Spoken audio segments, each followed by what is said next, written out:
Okay, everybody, I think we're going to go ahead and get started so we don't go over time. So glad you all are here. Welcome. Um, and I hope this is the beginning of a lot of beautiful things that we'll do together. So, my name is Sarah Rose Nordgren, for those of you who don't already know me, and I'm the founder of the School for Living Futures, an experimental interdisciplinary organization here in Durham dedicated to new knowledge and possibility for our climate-changed future.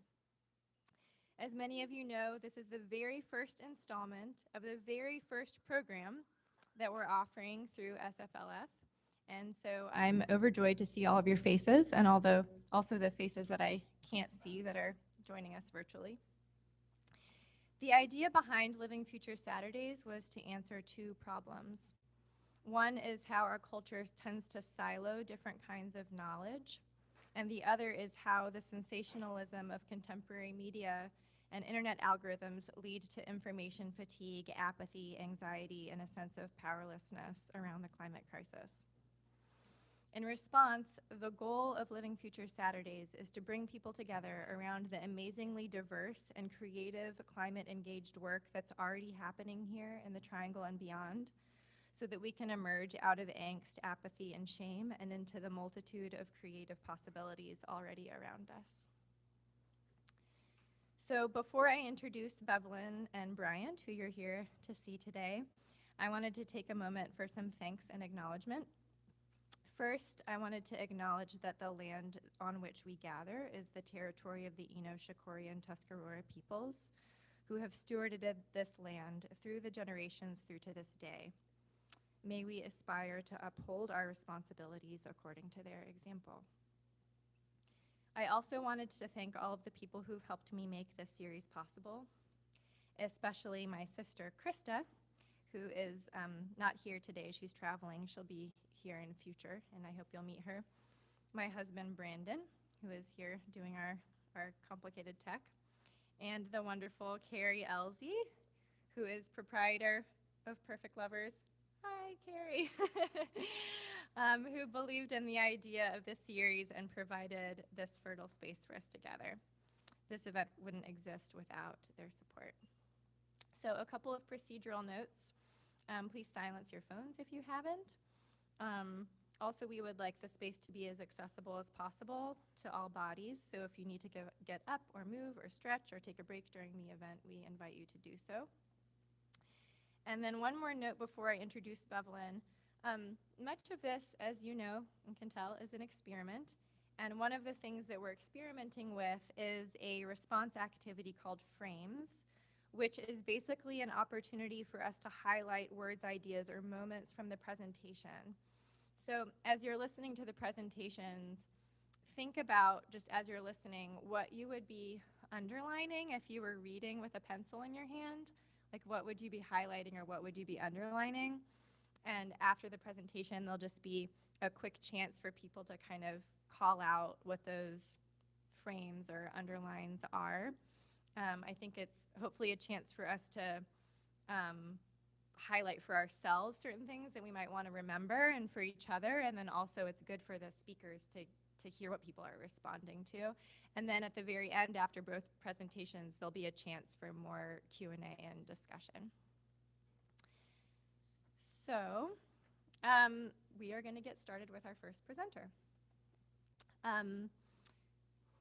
Bevelyn Ukah. Bevelyn is one of the first people that I reached out to last spring when I was first dreaming about the School for Living Futures. So it feels fitting that she is the first presenter in the series. I found Bevelyn on the North Carolina Climate Justice Collective website, and when I read her biography and the way that climate justice, education, and art were intermingling in her work, I immediately wanted to connect with her and learn from her. I'm honored that she was willing to talk with me, a stranger, about my vision and to challenge me with questions and to join us here today.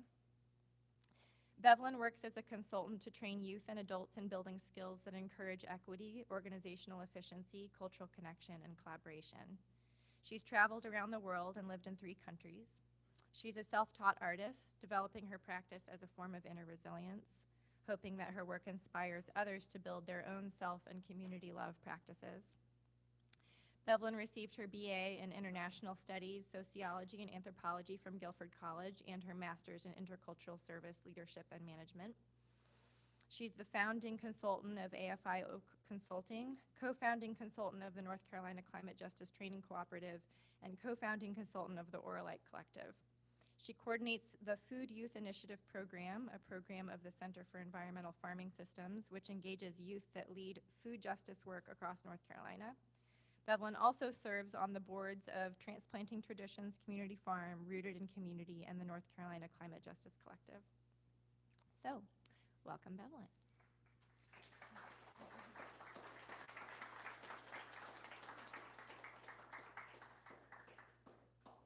Hello, everyone. Hi, Justin. Justin and I were on the radio last weekend. um, so, if Sarah didn't already let you know, I'm a busybody.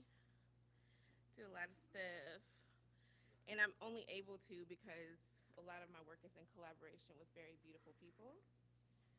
Um, so, yeah, that 25 minutes.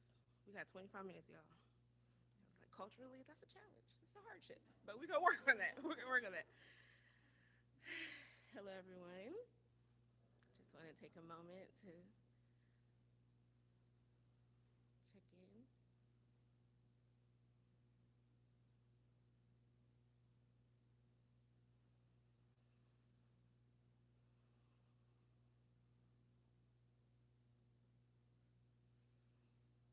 I am. I am that I am. It's something that my dad told me was two words. I am are two words that are some of the most powerful words that a person can say. And he told me that when I was really young, and I didn't really fully understand it. He used to say a lot of stuff I didn't understand. But I find that those words are really powerful in the sense that they give us a chance to acknowledge our existence and our existence as it connects to other people in our natural environment. And so I am dot ellipsis, I am dot dot dot. It gives us an opportunity to really identify and connect. So a few of my I ams, which I have a clicker here. Will it work?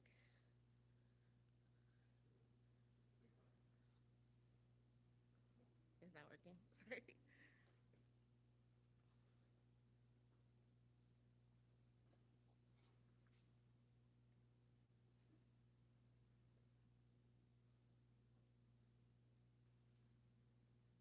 I'm stopping my 25 minutes.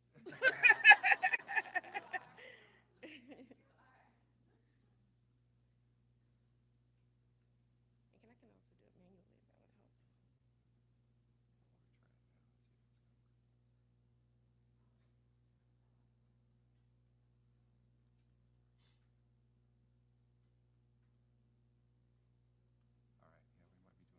Yep, that's fine. That's even easier for me. We don't need that high tech stuff. So I am Bevelyn Afor Ukah, and I love sorry, that's 25 minutes. I love saying my name because it gives me an opportunity to bring in my ancestors. So I was named after my great grandmother. I was named after my grandmother. I was named after my father and my uncle. And so I'm just taking a moment to bring them all in today, to guide me, and to guide my breathing because I'm a little nervous. So thank you, Olaka. Thank you, Aquara. Thank you, Afor. Y'all are fabulous. What I also learned about my name is that Afor is a market day, which I had a long time getting used to recognizing that that was a beautiful thing. My dad told me when I first asked him what it meant that it means woman of food. And that was when I was younger and I played soccer.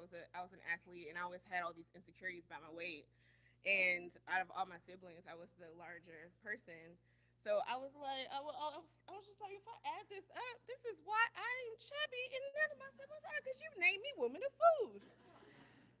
But I realized later, after getting to know myself, that through my name, that it's a market day, and that's a time when people come together and share ideas, a time where people come to play and to make business deals and business exchanges, a time where stories are told.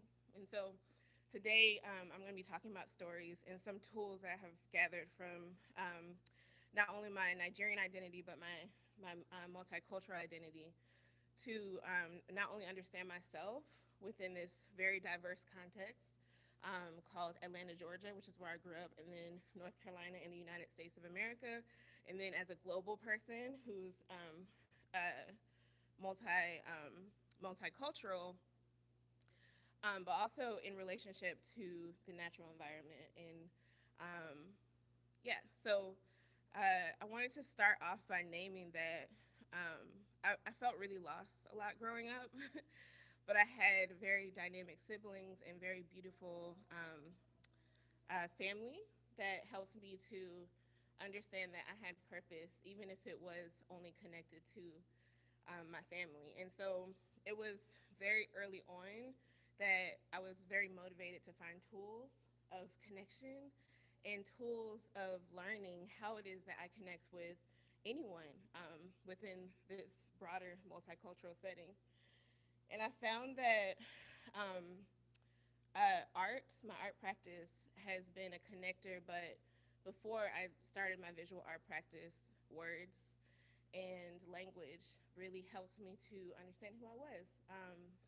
I was a poet when I was younger, and eventually, when I went through a very hard time about when the pandemic started, when everybody was going through a hard time, and I realized that parables and connecting to my Nigerian cousin named Kingsley Kalu helped me to start to truly understand myself as it connected to the trees around me, as it connected to small little beings like snails, as it connected to the sky, and ultimately being able to garner lessons from those parables and from those connections to how it is that I want to move through the world with my human relationships. Um, so thank you, parables. So today, that's what we're going to be talking about. And in my workplace, first of all, I think that I'm a pretty entertaining speaker. But at the same time, I never want to hear somebody speak for a whole. I don't even care if it's just 25 minutes. I would rather there be some sort of collaborative experience. So I thought it would be nice if we play a game. Yay! A pair share game. So if you all don't mind turning to your neighbor, and I have choices. So the indecisive people, maybe just like go through your nature, go away from your nature, and just choose one. And with a partner for 2 minutes, if you don't mind sharing what this parable means to you, with the understanding that there's no wrong or right answer. Go. I'll read them out loud. A goat that follows a lion to hunt must realize that whether the lion catches food or not, dinner is already prepared. A child that is on its mother's back doesn't know that the journey is far. Where there is love, a snail can be considered a great animal with a horn. If you are shorter than me, you cannot be taller than me. All right, go ahead with your 2 minutes. Thank you.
One more minute.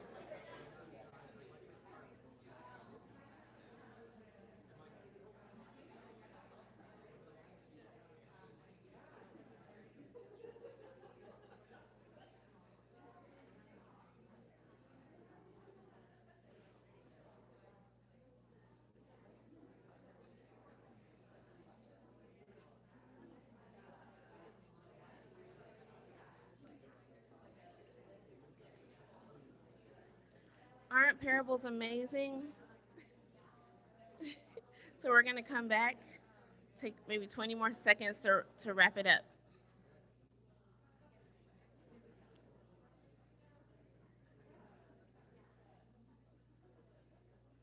Can I get maybe a couple of volunteers to share what it is that y'all talked about or any lessons that you may have garnered from these gorgeous parables?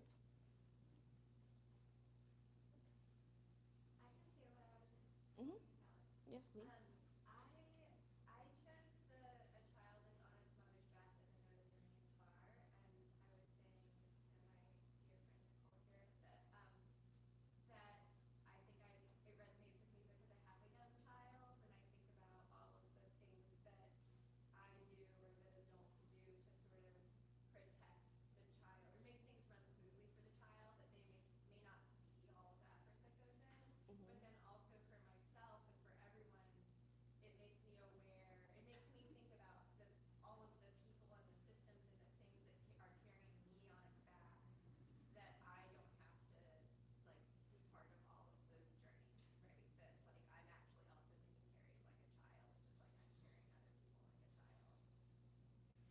Thank you so much.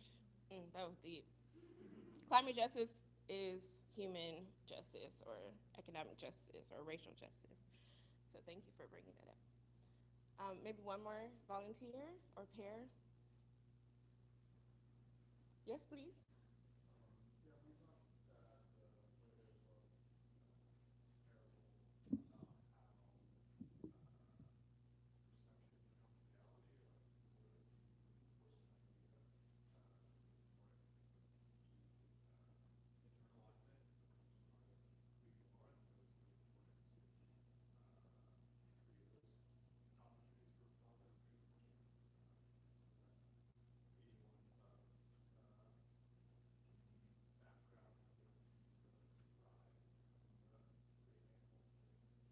Thank you so much with a great horn. Thank you so much for talking about the snail one. It's one of my favorites because when I grew up, I used to look at them like ew, but I always would stare though. You know, I'd be like ugh, but I would be on the concrete like you know.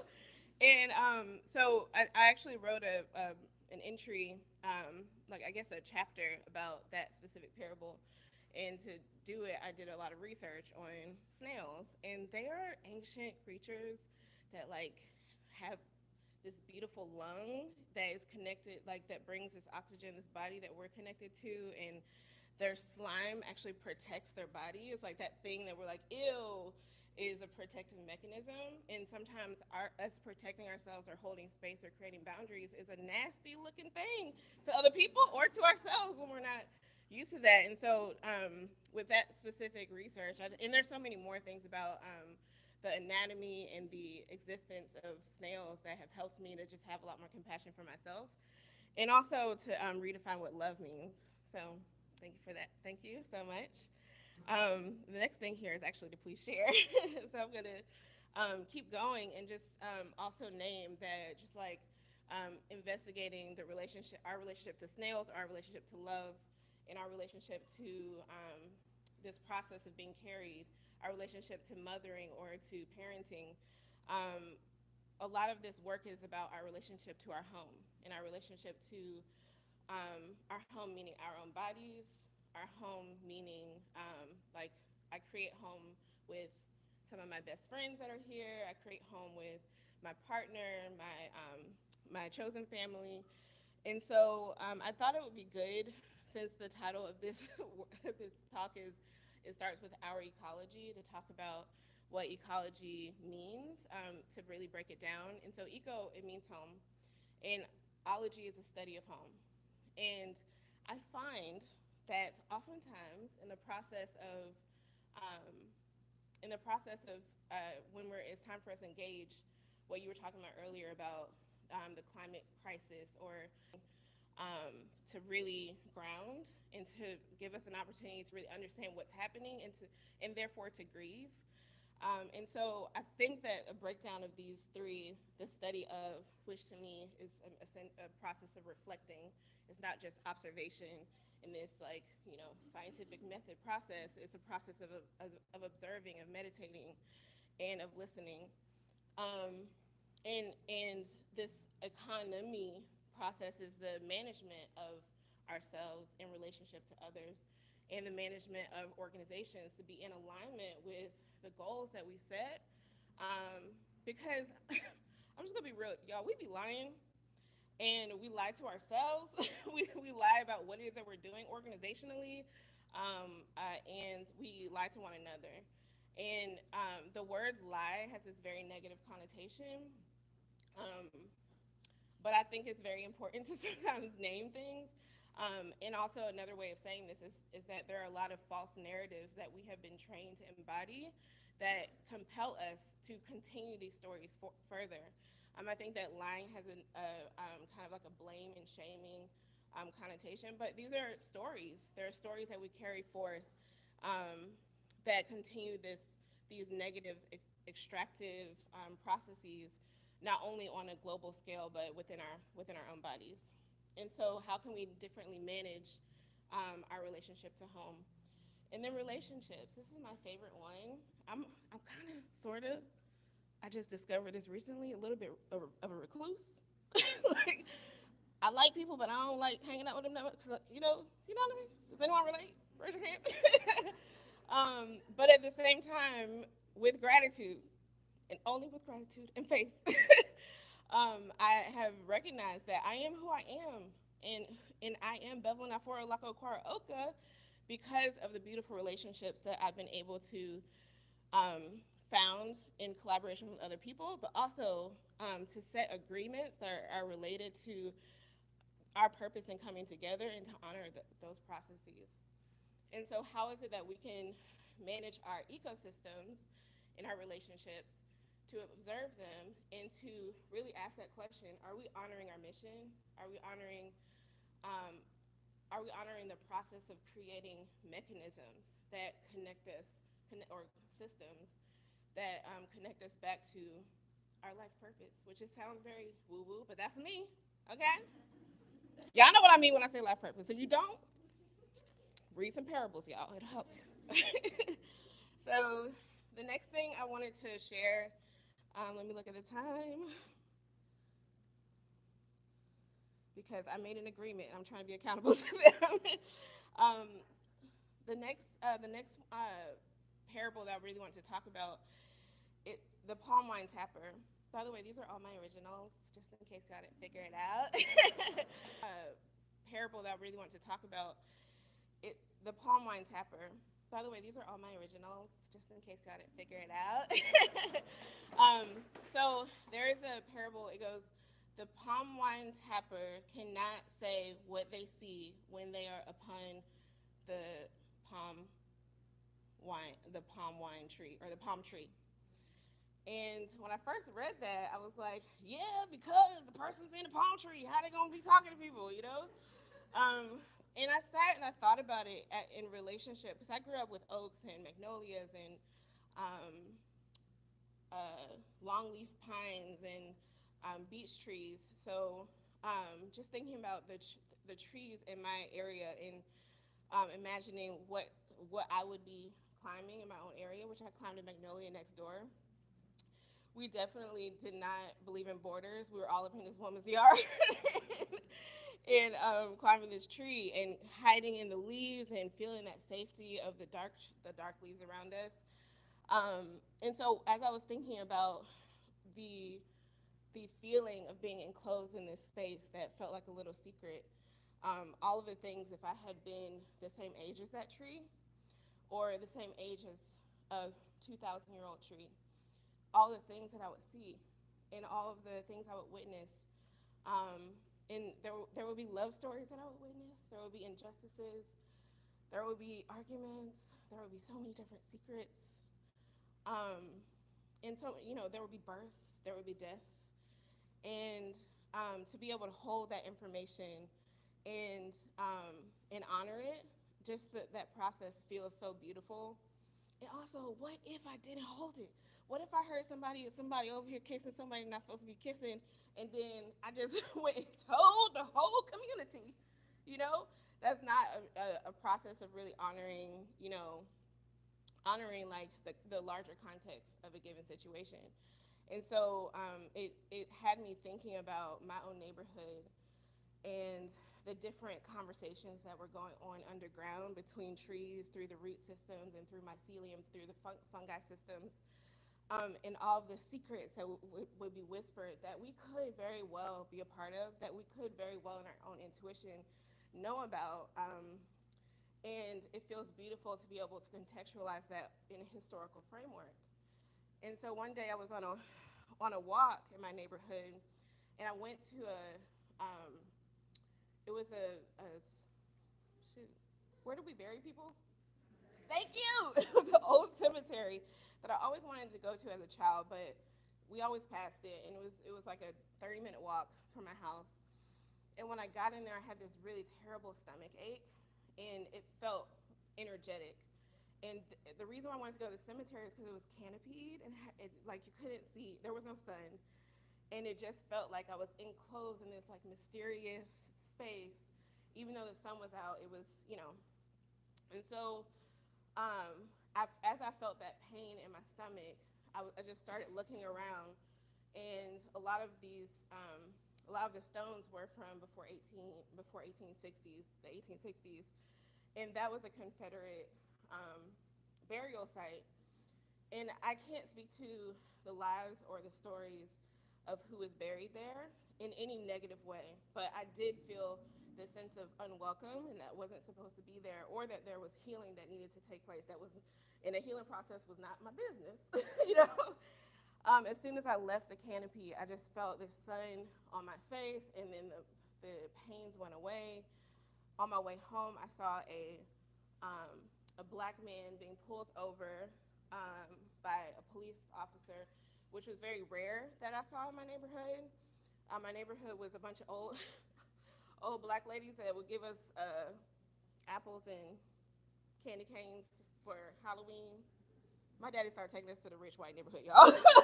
And we didn't care. We did not care. We were throwing in buckets. Yeah, yeah. We would come home with buckets of candy. Um, but to see that, along with all of the different evictions that had happened the year before in my neighborhood, and seeing, new cul-de-sacs going up and places that my dad used to take us foraging, those forests being completely gone for the sake of ugly houses that would go up. That whole experience, reflecting on this palm wine tapper and the things that trees either saw from a distance and had information underground, or these trees that had this information were just wiped out completely for the sake of our development, without this reflection on our connection to our ecology, to our economy, and to our ecosystems. I realized that there was no disconnection between the deforestation of a city, Atlanta, and the police brutality that I witnessed, or between this very intense history um, of a war that was about so much more than the enslavement of black people, but heavily about the economic exploitation of labor. And so um, this this process of exploring parables has helped me to ground in the fact that my body has all this information, whether I consciously pay attention to it or not. There's so much work to be done with the tools of this ancient storytelling platform. I just want to also name that 5 more minutes. Yeah, okay. I just also want to name that these parables are from my hometown in Ohafia. And so my family wasn't able to afford to go to Nigeria, and I bought my own ticket with my first paycheck. And so being able to go back to Nigeria and hear this wisdom helps me to understand that we are all rooted in a given place. And as a country of immigrants with many different stories, the process of respecting those roots and that while also respecting the context in which we are now environmentally is so important for us to be able to hold the culture that creates a um, regenerative processes for us to take care of our home, as opposed to extractive. Um, Parables enable us to tell powerful stories. Make up some parables, y'all. Like, we don't have to just read them or pass them down. Making them up is a beautiful process of understanding the complexity and the symbols around us, and how we can learn very spiritual lessons. And they support us in seeing the complexity within ourselves and accepting that complexity for what it is. Um, I'm sure, it's assumption, but I'm sure that when you were talking with your partners about these parables, that the things that y'all were sharing were completely different. Like, oh, I never thought about that. Maybe that happened. Oh, I didn't even think about that. Or, oh, that's a really interesting point of view. And so, how is it that we can have the same platform of art and storytelling or parables and be able to come to them with such different perspectives? That is the process of creating new ecosystems and embracing complexity and paradoxical situations, um, while grounding in, in time and space. Um, so I just wanted to share a few other pieces before I close out. This is, I don't remember the name right now because I'm really overwhelmed. But this is essentially about our connections and separations from being in this capitalistic context. This is called East West, because the sisters. Sometimes we gotta rise over here and then set over here, but that don't mean that we can't get along. And this is called Found in the Wilderness. One of the things I wanted to talk about was this idea of active hope. That when we're able to take responsibility and not say, oh, business as usual, we just need to, we can't do anything because of capitalism or because of this or that we're powerless beings. Like, what is it? How can we identify our false narratives and turn those narratives into us taking responsibility for ourselves and for the relationships that we are building? And I think that process is the beginning of this idea of the great turning. That it is said that we only have like 8 more years before there's no turning back. But what if we, through our imaginal selves or through parables, are able to develop new systems and completely turn ourselves around? So I leave you all with a question. How has reflection and storytelling encouraged your own healing? And meaning your healing within your own body, the healing that you've experienced with a partner or a person that you love, and also how can stories continue to support us in our collective healing. Thank you all so much. One more thing. This is the last thing. So this is a book called Inward, and it's a book of poems. So I like to flip and then just read, let spirit guide me. And so the 2 poems were, this one says, serious transformations begin with 2 commitments: the courage to try new things and act in new ways, the honesty needed to no longer hide from or lie to ourselves. I just flipped it over there, y'all. And the last one says, the people with the power to move and act through unconditional love will be the healers and heroes of our planet. Thank you.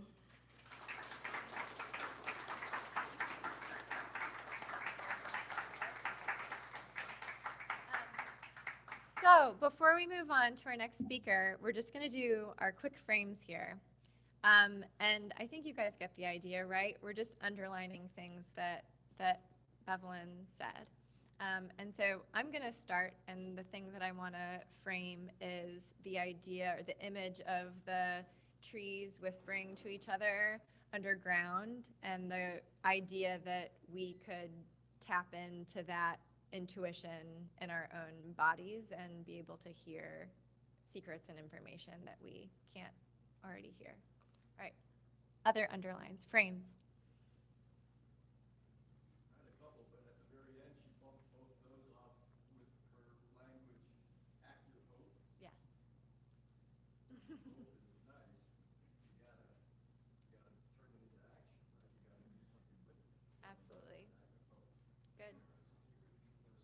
Oh, sure. Active hope, the idea that you need to be active and intentional about hope. Yes. Say that again. How can we identify the false narratives or stories we've been told so that we don't keep telling them? Yeah. I like this idea of writing your own parables. Yes. Writing your own parables. Creativity is a source of resilience. Yeah, absolutely. Yes. Home. Yeah. Home, home. Home our bodies, home our place. Good. There's one from the webcast that says, "It is said that we only have 8 years before there's no turning back. What if we, through our imaginal selves, or through parables, are able to imagine completely new systems and turn ourselves around?" Yes. It was the 8 years with no turning back, and then the idea that what if with our imaginal selves we could shift that. Yeah. And then one more from online. Ecology, study of home. We are rooted in a given place. Respect those roots. We are rooted in a given place. Respect those roots. Good. Fantastic. Okay. So we're going to have a brief break, just like 5 minutes if people need to stretch their legs. The restroom is right here, and then we're going to have don't go far because we're going to have a pretty quick transition to our next speaker. Oh sure. Wait, I think we have, sure.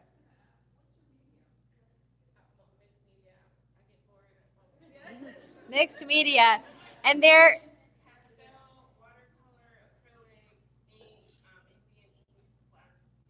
aren't they beautiful? And at the end, we'll have time for more Q&A, and Bevelyn will be over there with some prints and things so people can see more of her work. Okay, so 5. Sure. Oh, sure.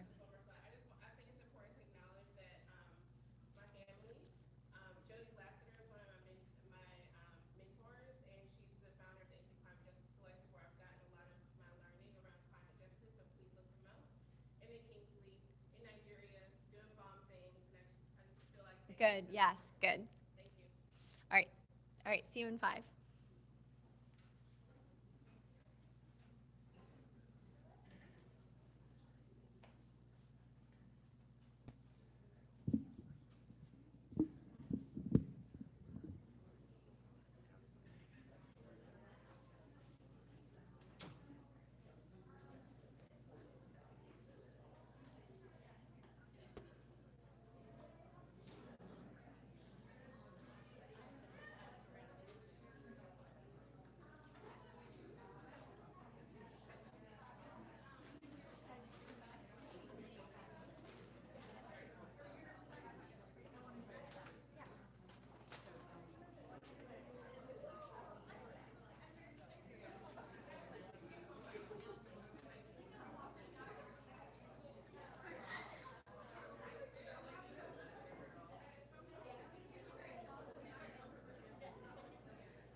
All right, Sarah Rose.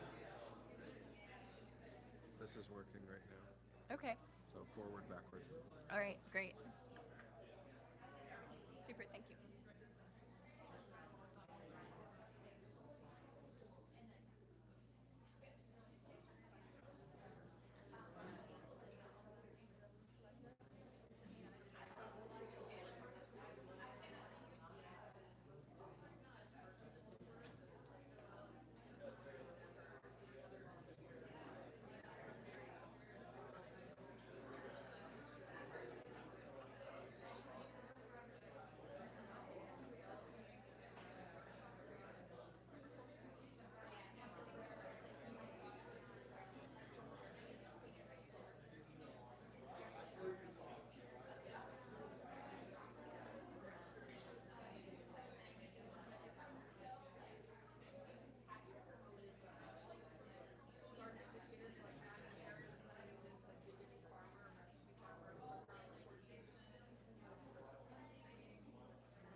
It's just forward, backward. Okay, maybe I'm gonna use it. Are you ready If to you go? don't, I'm happy to get it out of You your way. go if you need to go. I'm not sure if there's somebody in there or not, but I'll wait for you.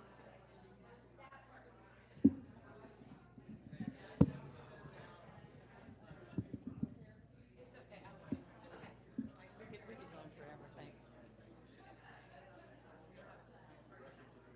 Yes. I'm not sure. It looks like somebody's in there right now.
Ready?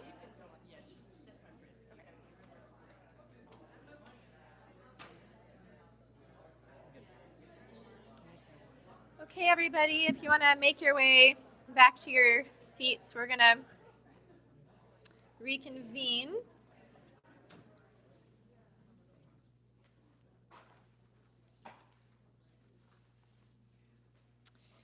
So,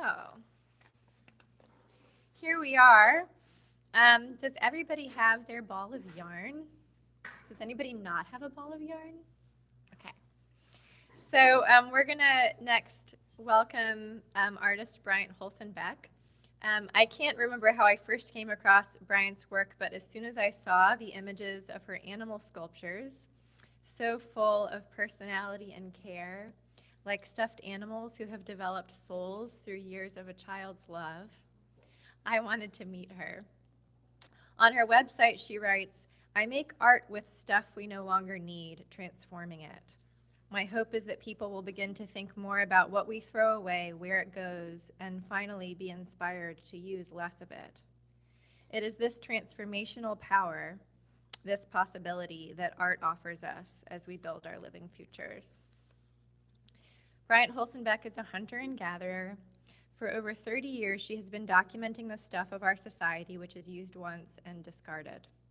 With an understanding that in the United States we create more garbage than in any other culture, yet are blind to our waste, she was one of the founders of the Scrap Exchange. Yay, Scrap Exchange. Yay! We all know Scrap Exchange. A creative reuse center in Durham, North Carolina. She is an environmentalist receiving great joy from the natural world.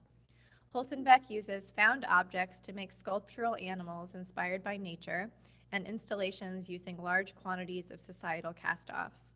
She is a studio artist who has taught throughout the U.S. and Australia and graduated from UNC Chapel Hill with an undergraduate degree in sociology and a graduate degree in education.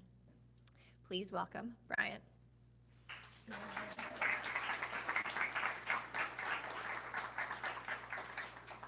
Well, thank you, everyone, and thank you, Bevelyn. That was such a beautiful talk. I'm still very full of parables and thoughts. I bet you are too. So I'm just going to balance a few things. So everybody's got their yarn. Just hold on to it. I always like to make stuff, so, just it's comforting too. Kind of think of it like your cat, when your cat is being very nice and not needing to be fed. So, and for those of you online, I don't know, just love the textiles in your life. Make yourself comfortable. Grab a pillow, something like that. Hi, everybody. I'm nervous and excited to be here and honored as well. And my purple piece of paper that I was going to read from is right here.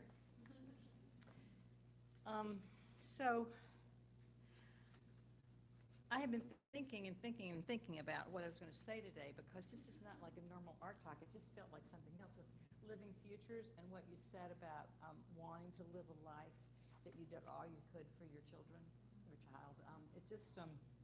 Don't we all want to do that?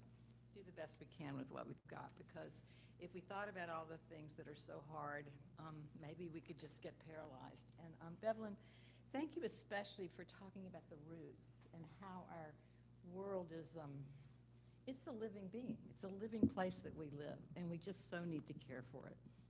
And all the time of the pandemic, I think when we got to stay in one place, it's, maybe I did this before, but I just, stop. Look at those trees. How did they get there? And how long have they been there, and what have they seen? And then my friend and I, we talked about snails, all the animals that live with us that have just as much a right to be here as we do. This is sort of where my art led me to. I've been making stuff all my life, and maybe some people have been singing or playing the piano or something, but I pick stuff up and make stuff. And I have been lucky enough to make a life out of that, and to help other people make a life out of what they want to do and finding stuff and making stuff. So I want to tell you about two people. First off, when I was 23 years old, which was actually 50 years ago, hello, I'm 73, and I'm still busy, I was working on a kibbutz in Kibbutz Evron in Israel, and I talked my way into going out and working in the citrus orchard. And the guy was Israel, and he was so pissed. He said, I tell you this, I want a man, and they send me a woman to do a man's job. I think I got in there with my name, but I worked so hard. And he said, okay, I see that you work, you shall work for me. And I worked for 2 or 3 months with 2 Arab men, and we pruned and we, I don't know, watched the birds in the trees, but basically it was with grapefruit and tapazim. But one day, Israel, he stopped me and he said, Bryant, I tell you this, I speak my English from the RAF, he was in the RAF in First World War. I have flown, but I am here, and to tell you this, that to care for a growing thing is the most important thing. And for me, I had found such joy in being with those trees and in that life that it never occurred to me that I could make a life out of caring for a growing thing. So I've carried that advice with me forever. And then this is an electron microscope. When I was 4, my father came on one night and showed me what his tweed coat looked like under magnification. He was a textile engineer, and it was like he showed me another world. I want to read you this. His gray coat contained a magic cosmos under magnification, as beautiful as anything I'd ever seen, maybe even to this day. Layer upon layer of small particles of thread containing what seemed to be all the colors of the universe, twisted together to make a larger whole. All of that in my dad's gray jacket.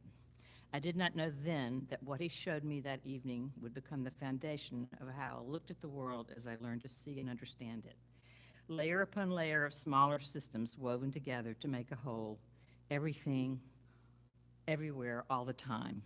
Plants, animals, the very layers of the earth itself are layered complex systems. So I had 2 things that I know I've woven into my whole life, and I've also lost my clicker. That nice man gave me a clicker. Okay, so let's go. So I'm going to just hold on to your ball of yarn, and I'm just going to show you a bunch of stuff. At some point in my life, I figured out that I could be a basket maker, and so I was hunting and gathering and making and listening to music, and I was looking at what all the indigenous people of the land were making their baskets out of, and I kept seeing all this other stuff that was not supposed to be there. But anyway, I learned that I could just break all the rules and put them on my head and gather other materials, and at that point it was natural materials like an okra pod. Those are chopsticks. I began very early on just saying, I've got to use this too. And that made me a kind of a sinner in the basketry community because I started picking up what they called unnatural materials. So I was in this community teaching all these people to make baskets, and okay, maybe I wasn't in that community more, but I was in a bigger community making other stuff. So it's great when you follow what you need to do, right? Credit card birds. A gentleman, because thank gosh I founded the Scrap Exchange with the help of many other people, because of what I do, picking up stuff and making stuff, people always wanted to bring stuff and put it on my front. Hello, Scrap Exchange. But anyway, this very nice man came up to me and said, Brian, I want to give you something. And for some reason, I just stood there and said, okay. A lot of times I try to send him some other place, but he gave free credit counseling at the Women's Center for women that were in debt. And so the first thing you have to do in credit card counseling is chop up your credit cards. So he gave me this huge jar of chopped up credit cards. So I made him a mosaic, and I was also asked that year to do an ornament for the Christmas tree in the White House, and the Arts Council said, Bryant, we know about the people that make birds. We want you to do something different. So I started making birds out of these credit cards because of that nice man. And also, all along, Bevelyn said this, she's got, all this work and stuff she does, but also her private practice. And so my work came from private practice, but then it goes out and relates to community. And I think I got to tell a bigger story.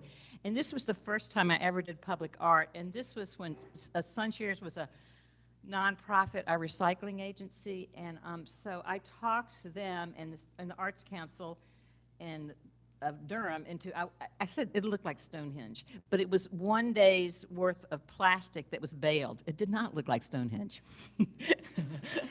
And I've got like all this detritus on the inside, and I documented detritus for a year.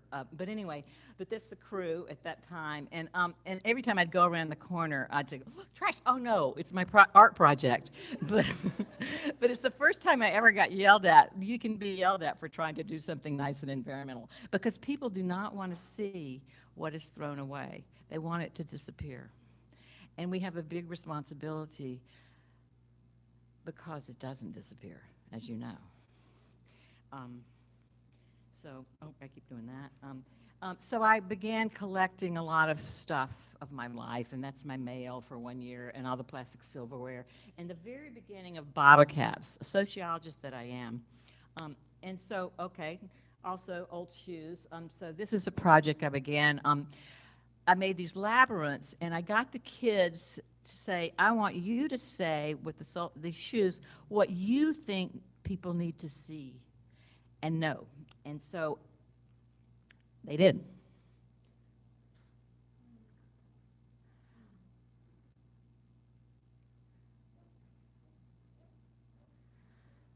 So this was a pretty moving experience. I mean, I did a bunch of those at different places with different people. Unfortunately, there are a lot of old shoes. It's pretty easy to get those. So I want to show you a little bit how these animals are made. This is way down the line, but they're full of the stuff we throw away in those single-use plastic bags. And so that's the beginning of this guy that became this guy. And he's covered, he's got sticks and all these natural things more or less on the outside. He's got sticks and all these natural things more or less on the outside, but all on the inside is the guts of our society, really. Crows are great. I'm so glad when I walk out of my house and I hear that caw, great, like in a tree up above. I said, okay, there you are out there doing your thing. I feel so grateful for them. And it's like the other day I saw a crow flying from McDonald's to Wendy's, with like a bag from one, like a tissue from one of them. They are survivors. We need survivors, and I'm so happy for all the animals that can survive, because it's tough out there. And when I got to go to Australia, they call chickens chooks. How do you get a chicken to come to you? Chook, chook, chook, chook, chook, chook, chook, chook. Anyway, so these chickens were crazy because I could use all my balls of scrap to make them. And so, out of place. But so how I figured out about the plastic bags is I was traveling with my friends and we went to San Miguel, and we went to San Miguel de Allende, which there are many, many gringos there that moved from all over to live there. And so there were all these signs up, bring your plastic bags to the Episcopal Church. And so we went. And so these are retired nurses from Canada, and they're rolling the plastic bags up like balls, like you would your socks, and then stuffing these small mattresses for children. And they really worked. And that's how I thought, I can use that in these animals. But they really, really worked. And they said they made them small because everybody in the family slept on the ground, and they wanted the kids to have their own bed. But anyway, so kids making animals or sculptures just after me. I do that a lot as well. It's really fun. Here's baskets. And the fun thing about me and baskets is that once I sort of started breaking the rules, you just teach a few techniques, and people can do whatever they want with them. Oh, and I want to talk a little bit about creativity and what we all have inside. This is my great-nephew, Alexander, and I know that this is a squirrel. See the tail? You see this and this, and so he just said, hey, Mom, I just made you a squirrel. And of course, he's brilliant, right? But I bet you did something like that as a kid. I bet you did. And it's the thing that I don't want us to ever forget is this true creativity that we have. And I want kids to always have theirs nurtured. So this was a long time project. As a sociologist, I realized all those bottle caps were marks of food eaten, that 50 years ago we did not have that because everything was biodegradable. It wasn't packaged. Not 50, maybe 70. At one point I knew when they started canning things. And all these things happened during World Wars too. Things got canned and things got instant. But anyway, so these are all marks of food eaten. And so all my friends just collected bottle caps. It wasn't really hard to get these. The hard part was to keep them sorted. So this is the largest one I ever did, and they're all done in community. This was, yeah, and this was the first one. People were always worried, oh, people will ruin them. They never did, because it's like, when the other principle of these is you can, if you're lucky, you can go to the ocean and see that vast, beautiful space. It is not like looking at a picture. So you can tell people about what you consume or what gets thrown away.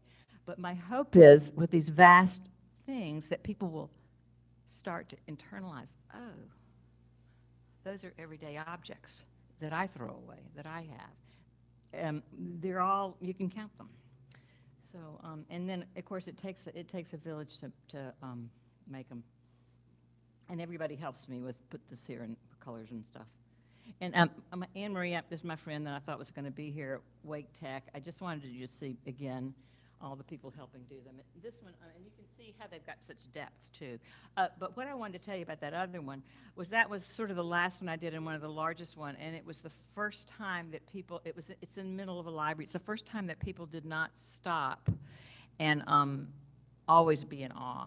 They would walk into it a lot. Can you tell me? And this was 10, 12 years ago, maybe longer than that now. What was happening? What was really, really happening in colleges? You want to guess? Absolutely.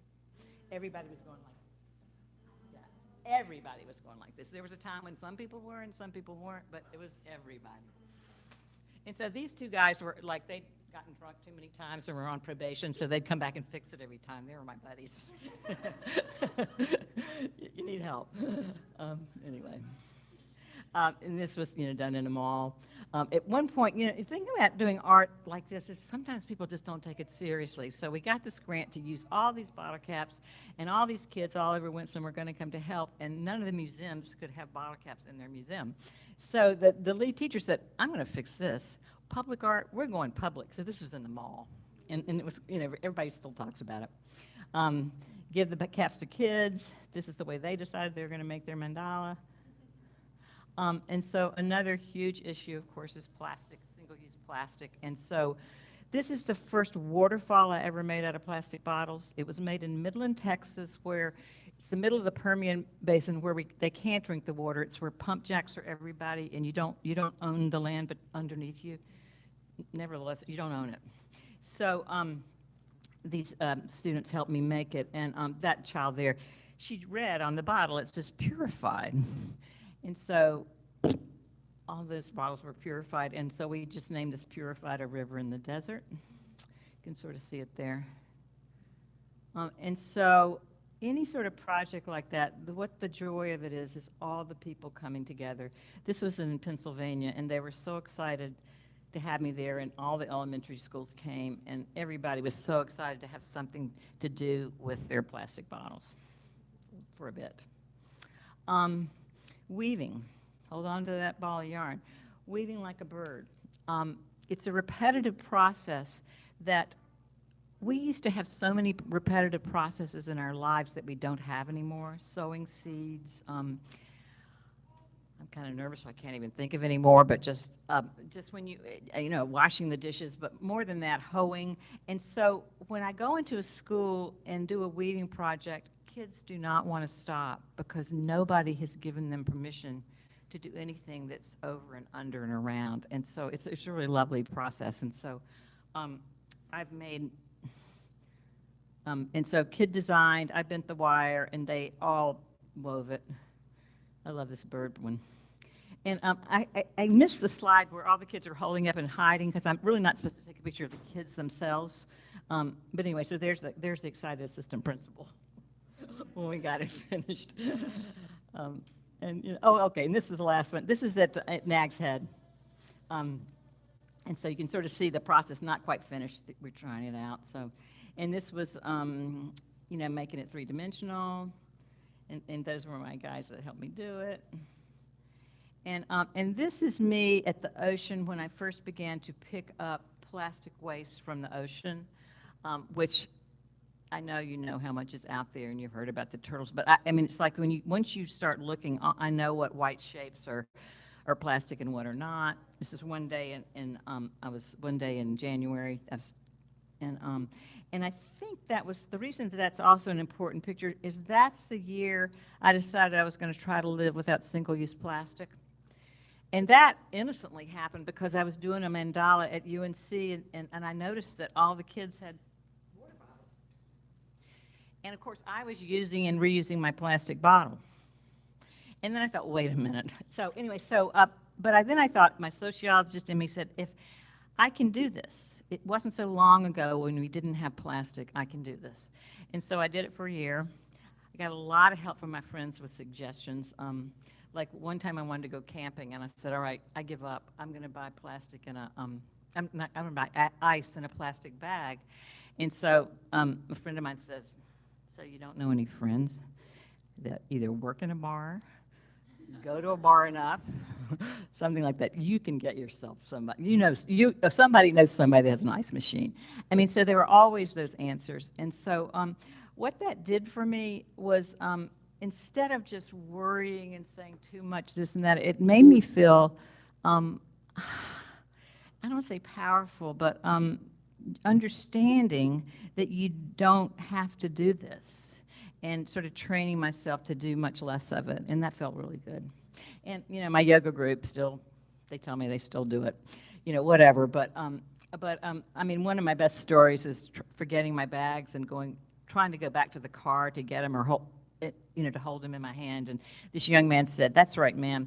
Whenever I forget my bag, I go back to wherever it was and get it, even if it's home." So anyway, so he was 18. The world is out there.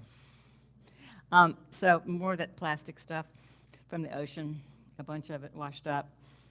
And this is a sea hen made out of all that stuff from the ocean. Actually, in Kauai, it's the one place in Hawaii where the chickens run wild. So this is a Hawaiian chicken, and I'm made out of all that sea rope. And that's another issue that I'm working on now, is all that type of plastic. And this is the install that's it's in High Point right now, and it's all monofilament and sea rope and stuff that people have picked up from me from wherever they've been in the oceans or around the oceans, and actually along the creeks too, because if it's in a creek, it's going to the ocean, and it's going to sadly break down into smaller and smaller pieces. So these are the bigger pieces. So, you know, my dad was a textile engineer.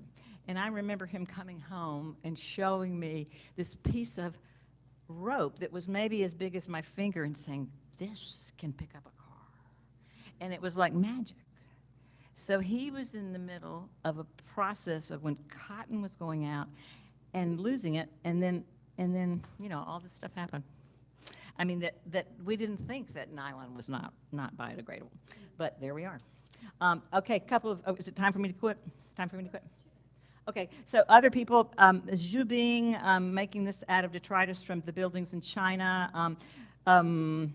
This is, she is sweaters, wool sweaters.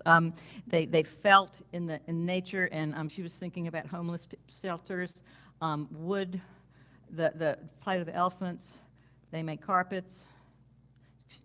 Ella Natsui, he uses his villages. This is all bottle caps and stuff. Bright Eke, making raincoats out of all the plastic bags that they drink water out of in Ghana, and that's just a famous thing. And in Australia, they were doing something that I was doing already, but using a fodder for it. Go France. Thank you for places like Reverse Garbage Truck, and that was in Australia, and this is, you know, scrap exchange, and I was going to tell you about that. Okay, so we're sort of done. I want to read your poem. And then hold on to your yarn. Or maybe, I tell you what, right now, everybody take their yarn, hold on to the end of it, and then pass the yarn ball to somebody else. Hold on to the end and pass it just to anybody. Anybody? And then, good. Okay, and then do it again. Do it again. Do it again. Okay. One more time. One more time. Okay. If you want to, I'm going to read your poem now. You can keep going. Can you be silent while you do this? I'll read you a poem. Or let's just 1 second. Okay. This is by William Stafford. The Way It Is. There's a thread you follow. And you get stuck in your thread sometimes. Okay. All right. Okay. Hold on for a second. We'll finish this in a second, maybe. Obviously, Bevelyn, the next time I do the poem first, but anyway. There's a thread you follow. It goes among things that change, but it doesn't change. People wonder about what you are pursuing. You have to explain about the thread. But it is hard for others to see, except for today. While you hold it, you can't get lost. Tragedies happen, people get hurt or die, and you suffer and get old. Nothing you can do can stop time's unfolding. You don't ever let go of the thread. So, thank you, everybody.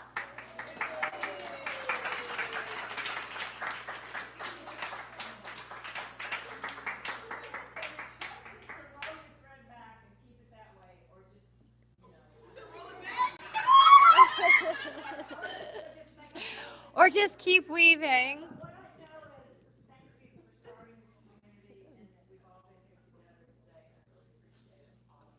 You're weaving us together.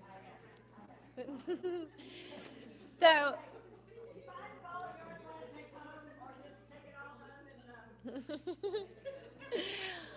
thank you. So, yeah.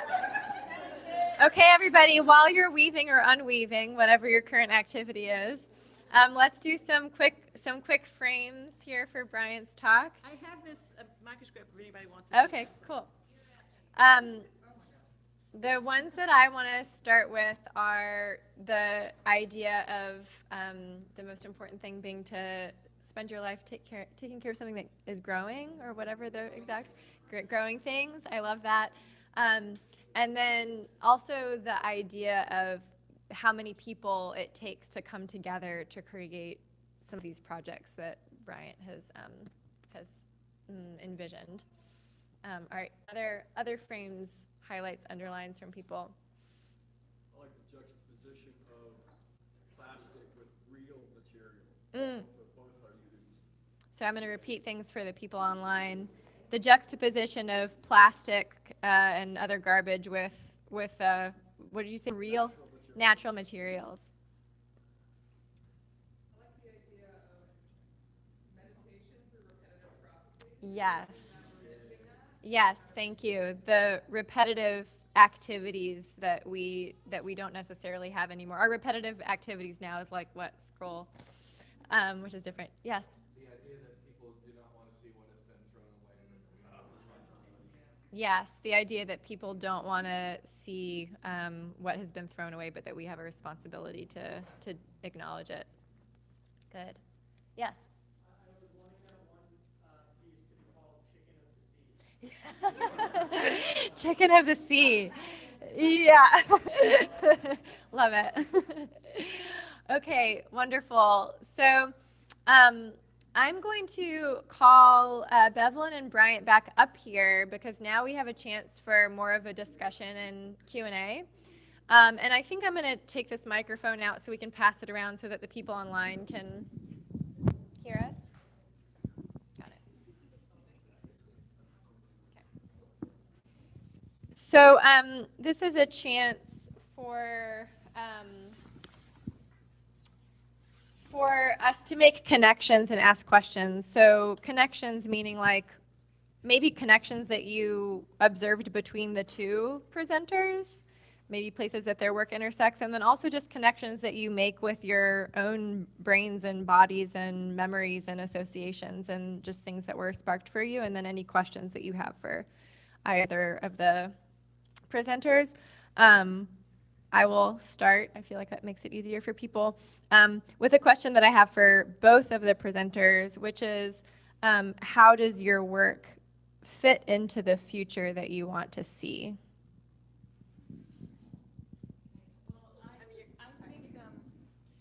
I think it's really important for people to feel like they've got power.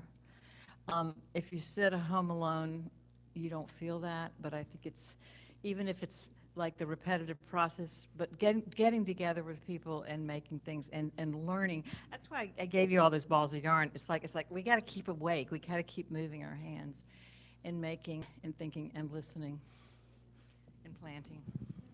Thank you, Bryant. Bryant's awesome. The first thing that came to mind was, I don't know.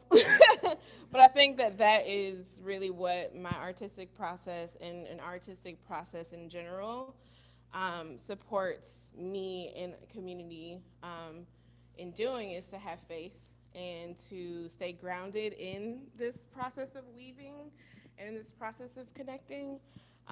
There's a lot of magic in the not knowing. I love that. Thank you. All right, other questions? I can pass this to people if they want to talk. We're trying to make it audible for the people streaming, or I can repeat things for people.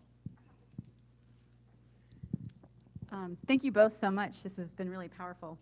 And this question is kind of in draft form, but I was with the complexity, Bevelyn, that you offered, kind of holding the complexity of all of this and the parables, kind of inviting us into that magical imagination of possibility. And then also, Bryant, you talking about the purification, that river that you created of plastic bottles called purification. And I realize in this work, I often try to sense into the embodiment of it. But in this moment, the embodiment of kind of seeing myself as having plastic within me too, having some of the toxins that we're exposed to as a part of this process of embodying kind of climate change, raising children, being alive at this time and what we're doing is really profound and kind of holds this complexity you were talking about. And so I just wonder how you both hold these complexities of and embody kind of what you're hoping to create in the world.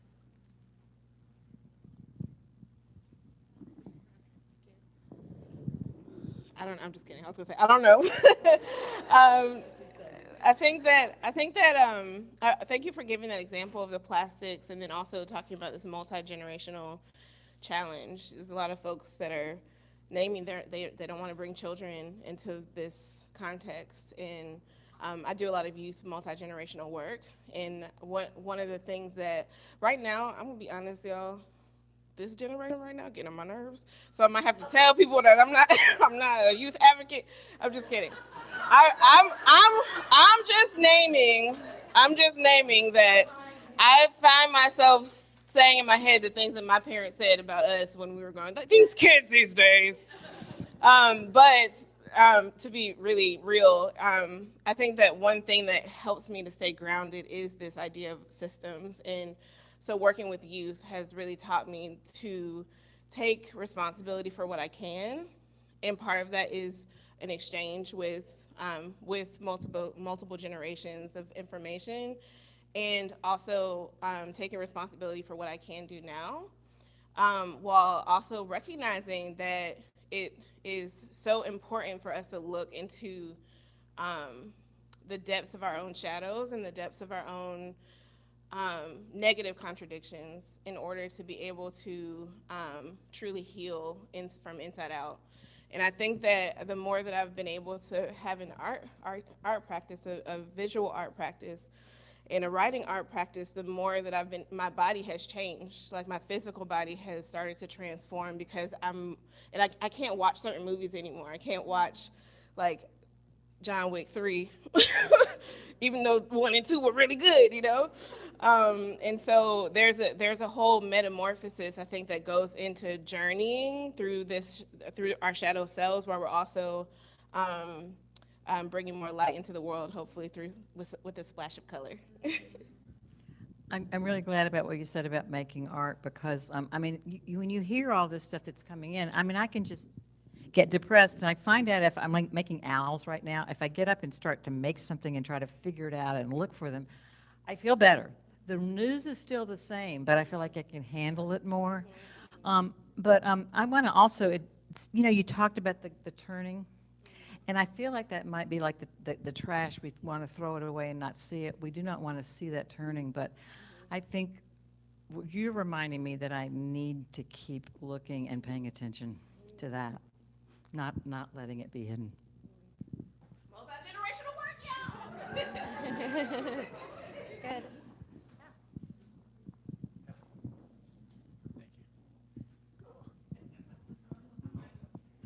Sorry. Danger. There we go. Well, thank you so much. And I had a question about sort of relating to my work in greenways, where we're trying to get people to bike and walk more.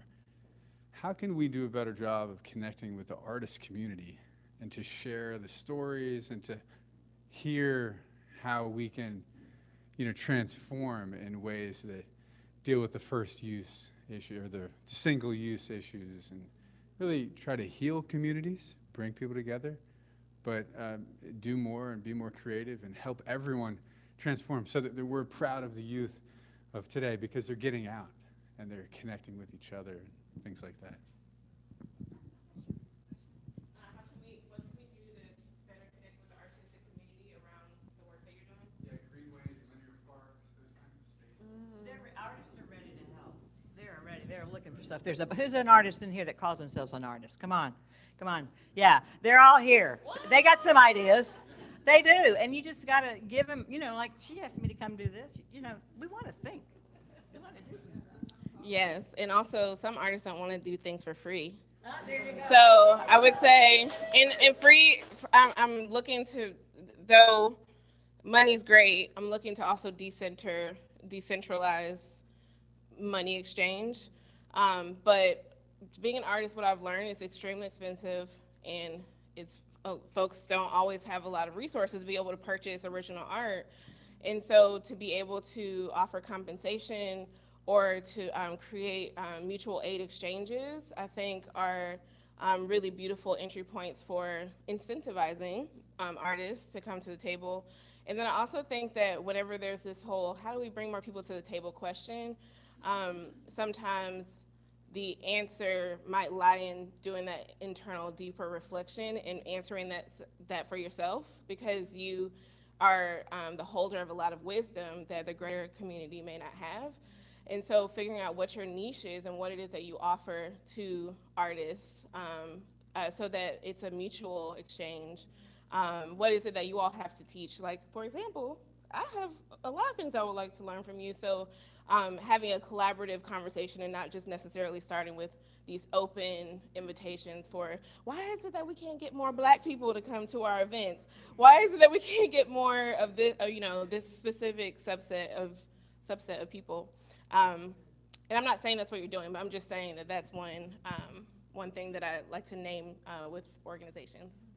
Thank you. Yeah, I love that answer too, because the mutuality of that, right? It's like, I feel like parks and greenways could actually potentially offer a lot to artists, right? So it's like, what's the invite there, Great. Other comments?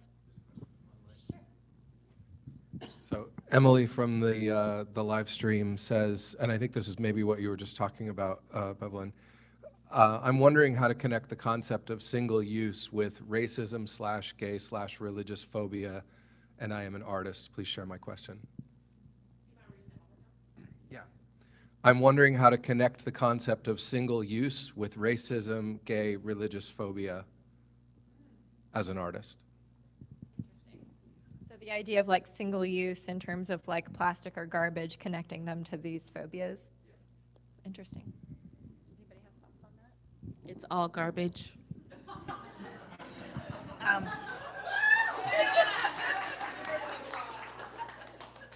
Everybody's responsible for what they purchase and what they buy. Everybody is. Some people, if you're extremely poor, you take what they give you from and that's fine. If you're hungry, you eat what you got. But everybody's responsible for doing what they can. And I would love for whoever asked that question to please contact me. Afi Oak. I'm on Instagram. Let's talk. Yeah, I mean, my thought is that it's like these castaway ideas, right? Like this thing, it's like they're both connected to disposability, right? That what you want to see and what you don't want to see, what you don't want to look at, what you don't want to have to deal with, right? Other questions? Yeah, I can repeat it. You talked some about that year you spent without those single-use plastics, and I'm wondering, as people are thinking about how they can make changes in their own life, like techniques to fight some of that their show, like so much of what the problems that we're dealing with are just baked into our everyday life in terms of plastic bags in the grocery store, like all these different things. And so when you're looking to make change, it's hard to do it cold turkey. So what are some of the techniques when you're thinking about the incremental steps to get there? I'm going to repeat the question before you answer it, okay? The question was related to Bryant's not using single-use plastics for a year, and the question was, what are some steps or ways to think about it, because there's so much inertia in the way that we operate, in the way that things are made easy for us to operate. What are some incremental steps or ways of thinking about it that can help people to make those life changes? Is that basically it? Okay. I just decided that I was sick of worrying and also sick of this. To me too. I just kind of drew a line and said, I'm taking the challenge. And then I thought, oh no, I'm not going to ever eat chocolate chips for a year. I want to get back over the line. It's, huh? Oh, totally. So you find out about the bulk bins. And I live in a place where there's like a farmer's market, so I could do it. And I made, all that stuff. Yeah, there's some stuff I figured out. But I just drew the line and said, I'll do it. Barbara Kingslover did that thing of eating locally for a year. And she was a model for me. I gave myself a dispensation that I could still wear contacts and buy my migraines, which were in plastic. That was my dispensation. But I just felt better. I don't know why. I mean, you could take one thing. Just say I'm going to go back to the, wherever it is I'm not going to get a plastic bag. You could do that. Or I want there to be less, like cocoa cinnamon. I think you can, places where you don't have to get those styrofoam cups. I don't know. I mean, if you in a group decided you wanted to change something, you could do it. Just focus on something. I don't know. Is that helping at all? Just focus. Well, do whatever she said and tell them how. Can I say something about that though? I think that I appreciate what you do, Bryant. For my bias, it has heavily to do with the fact that you do a lot of your work collaboratively, and you use your process as an educational experience or as an educational opportunity for us to see, for us not to look away, for us to engage in this global problem, this global issue. And the fact that it's a global issue is another reason why, why I wanted to also address this question, because individual decisions is not going to change this shit. And we need to be working on systemic levels and holding institutions accountable for changing policy and changing like culture. And so we are the culture makers, and also there are institutions that don't really care about our world beyond the business as usual, our world's beyond a certain point. It's profit over people, just to throw that out. And so I think that I just wanted to name that as we were talking about our personal responsibility and sometimes we're really hard on our bodies and hard on ourselves for not making certain individual decisions that are heavily privileged also. Like, to be able to go into, every time I go to Weaver Street, it feels so good going in there until it's time to check out. I'll be like, wait a minute, I only got 5 things and I'm spending this much money, And so I just wanted to put out there that being reflective about our privileges as it connects to these individual beautiful decisions, and how is it that we can be more expansive in our strategic planning when we're taking it to a systemic policy level. Thank you. Yeah, those were all good thoughts. Yeah, and I think like the culture changing, like you're talking about, like the individual, what plastic we don't use personally really doesn't make that much of a difference at all, but it does make a difference in culture changing. And it also makes a difference, like Bryant was saying during her presentation, about self-empowerment, right? And so it can actually be a healing thing for yourself to make even small changes, and then also have grace for yourself, because the world makes it really, really difficult, and it is a privilege to be able to even be thinking about it. So let's take maybe one more question or comment. Do you want the mic?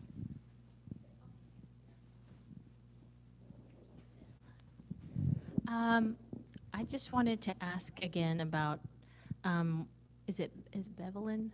I want to say it right. When you were talking about home, well, how do you take your kind of multicultural kind of way of describing home into your work? As I grew up kind of straddling all kinds of continents, and like when I go to a tropical area, I was like, oh, I don't scratch anymore, like, because my family, I have that in my heritage, also Scandinavian, and my kids have all kinds of heritage in them. As we go into our futures, how does multiculturalism feed into how we see home now?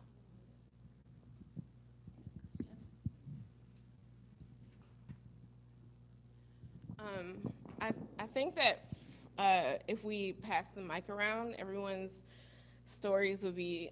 That's why I love storytelling, because it gives an opportunity for us to take ourselves outside of assumption and ground in the stories that we're telling, and there's so much to uncover there. But I work, one of the places that I work at is Transplanting Traditions Community Farm.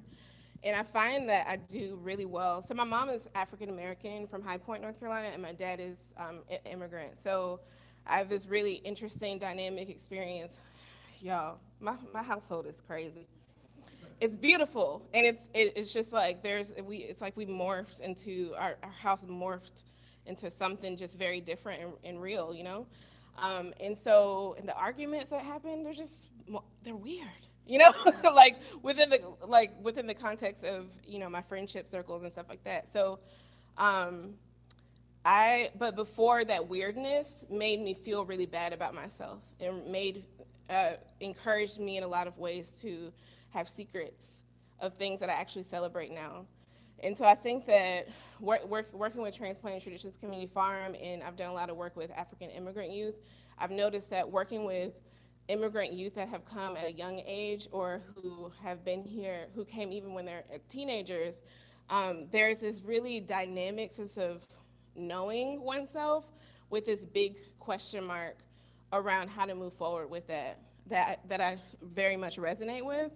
And I think that many of us do outside of the context of immigration, but there's a starkness to that experience that I think is very beautiful. So one of the ways, for example, with the Food Youth Initiative, we create processes of storytelling where we do a lot of skills development around poetry, photography, monologuing. We did a mural recently, and allow the discovery that motivates the creative process to begin to support each student or each body to understand what stories are bringing to that general storytelling process. Like my dad, the I am thing, he was teaching me, he taught me a lot of things that, like, even with foraging, I foraged. I was like, why are we out here in the middle of the forest in Atlanta, Georgia, y'all? This was down the street from my house. And it wasn't until I was in college that I realized the depth of that experience.